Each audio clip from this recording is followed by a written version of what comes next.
Sabi kasi ni Pangulong Marcos, past administrations did nothing in rehabilitating areas affected by Super Typhoon Yolanda. Sabi po ni Duterte, yan po ay incorrect. President Ferdinand Marcos must have been misinformed. It is not accurate, as it is incorrect to say that Yolanda rehabilitation commenced only 2 years ago. Sabi ni Panelo, 85% natapos na yung Yolanda rehabilitation nung panahon ni Pangulong Duterte. Ito nga mga kababayan, bago natin ituloy ang video na ito, kung bago ka lang sa aking YouTube channel baka pwede makahingi ng like at subscribe at click mo na rin ang notification bell para updated ka sa aking nilalabas na bagong video. Salamat po. Sumabay pa si Pangulong Marcos, di ba? Sinabayan pa ni Pangulong Marcos na wala daw ginawa si Pangulong Duterte sa Yolanda victims. Ako ayoko na sana sagutin, ang gusto ko lang sanang pilosophin. Ano ngayon kung walang ginawa? Di ikaw gumawa, ikaw na presidente. Di ba? Ang sarap pong sabihin, kung wala mang ginawa, di gumawa ka na. Wala ka rin bang ginagawa? Oh, bakit mo pa kakantsawan? May ginagawa ka naman pala.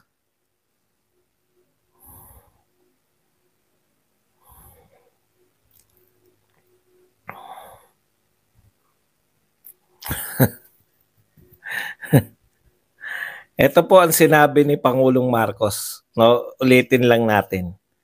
Sabi kasi ni Pangulong Marcos, past administrations did nothing in rehabilitating areas affected by Super Typhoon Yolanda. Na wala daw ginawa for 6 years. Nagsimula lang daw may gawin nung nagsimula yung kanyang gobyerno. May ginagawa ka na pala, ba't umaangal ka pa? Ginagawa mo na pala eh. Di po ba? Kasi yan yung tanong ko kahapon eh. Ikaw ba may ginagawa na bilang presidente? Kung may ginagawa ka na pala, bakit mo pa sisisihin si Duterte? Alam niyo po, dilaw na dilaw yan eh. Pero ganun pa man, pinatulan pa rin to ni Panelo. Basahin lang natin, no? Incorrect. Sabi po ni Duterte, yan po ay incorrect. President Ferdinand Marcos must have been misinformed. It is not accurate, as it is incorrect to say that Yolanda rehabilitation commenced only 2 years ago. Okay. Ang point lang dito, sabi ni Panelo, 85% natapos na yung Yolanda rehabilitation nung panahon ni Pangulong Duterte. Ang itutuloy mo na lang, 15%. No? 15% na lang. Ituloy mo na lang. Itutuloy mo na rin lang. Kinantsawan mo pa yung gumawa ng 85%. Tanungin ko nga kayo, ano po mas malaki? 85% o 15%? Yan ang problema sa mga hindi sanay magtrabaho. Minsan lang may trabahuin, nangantsaw pa eh.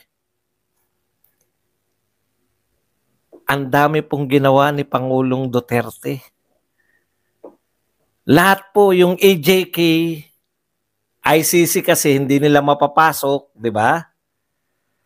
Panay toke sila, pinantatakot nila na yung ICC papasok na, napapahiya na tong gobyerno na to. Napapahiya na yung mga, hindi pala yung gobyerno, hindi nga pala papapasukin ni ni Pangulong Marcos.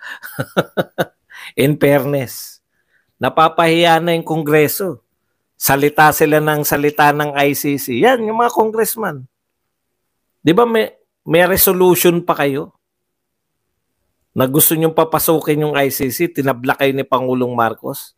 BBM walang pake kasi galing nakaw na yaman, kape ka na lang. Thank you very much, Healthy Lifestyle. $5 na pangkape. Okay. Alam niyo po, eto no, ano ba yung sasabihin ko? Yan, yung kung may ginagawa na po kayo, okay na yan. Matutuwa na sa iyo, Yolanda. Pero yung kakantsawan mo pa, wala ka nang pinag-iba, Mr. Marcos. Wala na kayong pinag-iba sa mga vlogger ninyo na wala nang ginawa. Alam mo, dilawan moves yan eh. No? Dilawan moves na hindi nagpanalo sa mga dilawan. Tinalo nyo nga yung dilawan tapos i-adapt nyo yung winning formula nila. Winning formula po yan ng dilawan. Winning formula ng kalaban. Okay. So hindi totoo, pinabubulaanan ni Panelo, ayon kay Panelo, 85% ng rehabilitation natapos na nung panahon ni Duterte. Itutuloy mo lang 15%. Galit ka pa. Galit ka pa. Magtutuloy ka lang ng 15%. Okay. So ngayon, ano po yung mangyayari? Katulad ng sinabi na ni Pangulong Duterte, kung si Duterte po sumagot yan, simple lang. Katulad ng sagot niya ron sa West Philippine Sea. Stop complaining, Mr. President. Bakit ka magko-complain? Ikaw ng presidente. Ha? Just do it. Kung gusto mong ipagtayo ng mga mansyon ng mga taga-Yolanda, gawin niyo po ang lahat ng gusto niyo. Wala pong pipigil. Presidente kayo ng Pilipinas. Hindi niyo po ba naisip yun? Kaya lang, huwag kayong mag-complain kasi presidente kayo eh. Inuuna niyo i-complain eh. Okay, ikalawa. Mr. President, baka nakakalimutan niyo. Ang Yolanda isang bagyo lang. Gusto mo pa, no? Hinahanap mo, paano nagawa niyo sa bagyo? Hindi nga kay Duterte ang bagyo na yan eh. Alam niyo po ba yung nangyari kay Pangulong Duterte? Pandemya. Buong Pilipinas. Buong mundo. Wala pong tutulong sa atin dahil buong mundo.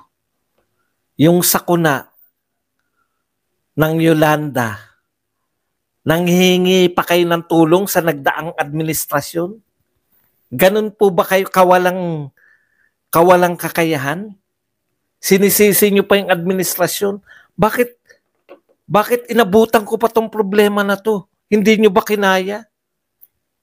Opo, kasi inuna yung pandemya.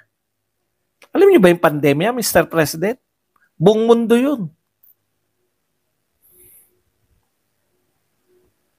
Buong mundo. Nasalang sa pandemya. Nalutas.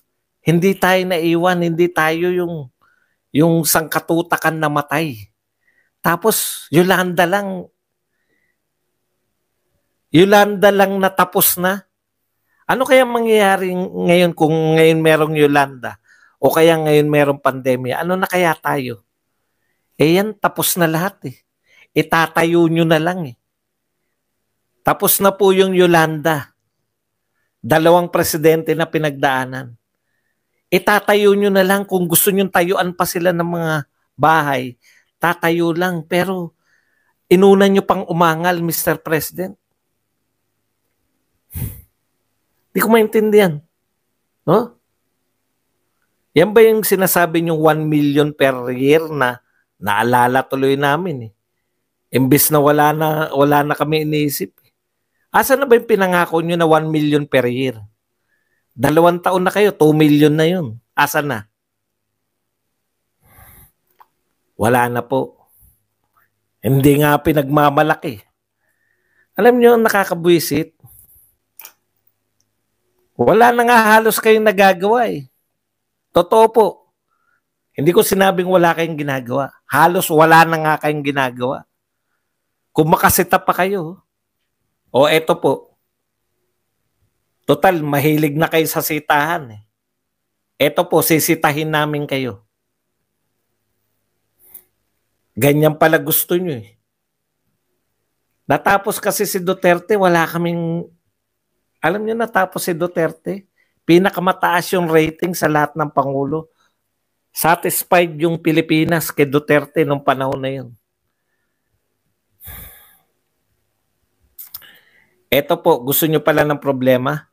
O sige po, ano po ginagawa ninyo ngayon para malutas yung 58 pesos na yung dollar natin?